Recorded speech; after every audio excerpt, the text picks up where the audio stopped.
Elimination method of solving systems of linear equations. The elimination method is also called the addition-subtraction method because in this method we either add or subtract to eliminate one variable so that we can solve for the remaining variable. Then we're going to find the second variable by substitution just like we have done previously, and then we can verify our solution if we need to. So we'll verify maybe on one of them. So solve this linear system by elimination. So I need to compare coefficients. I want to find coefficients that are the same. So that's coefficients are the numbers in front. So I want everything lined up. The x's are lined up, the y's are lined up, and the numbers are. So I'm going to keep the equation in the order that I have it in. And so I look here and I have a 2 and a 1. Those aren't the same coefficients, so I'm not going to work with that one right away. But I have y and y both have a 1 coefficient. So I'm gonna make a mention of that. So coefficients of y are the same. So we're gonna eliminate the y, okay? So let's just say, so eliminate y.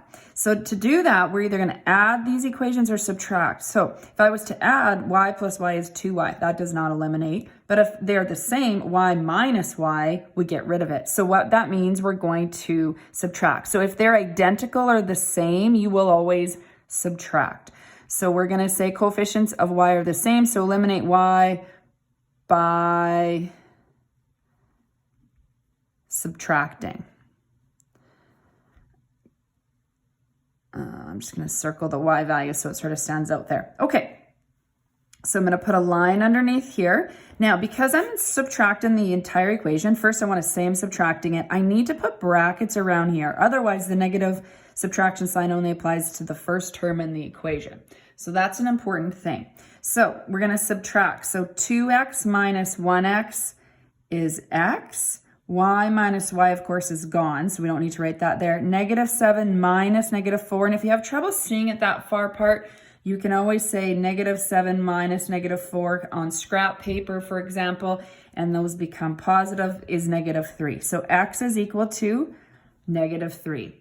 Now we need to find the y value. Sometimes you might not just have x right away and there's more that you'll have to do, but this is a question that simplified quickly.